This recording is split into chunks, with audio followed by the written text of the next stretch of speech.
How to use a menu command to create a polygon sphere.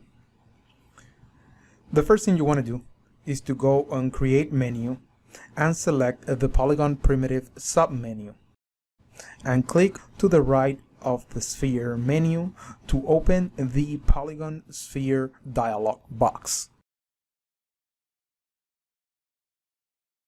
In the Polygon Sphere Options dialog box, click the Apply button.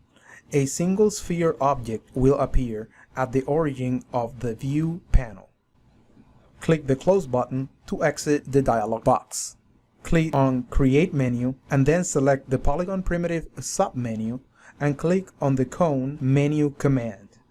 A cone object is added to the scene overlapping your sphere. Then press F to frame the objects. The objects resemble a simple crystal ball. Select File, Save Scene As, and save the file as crystalball.mb.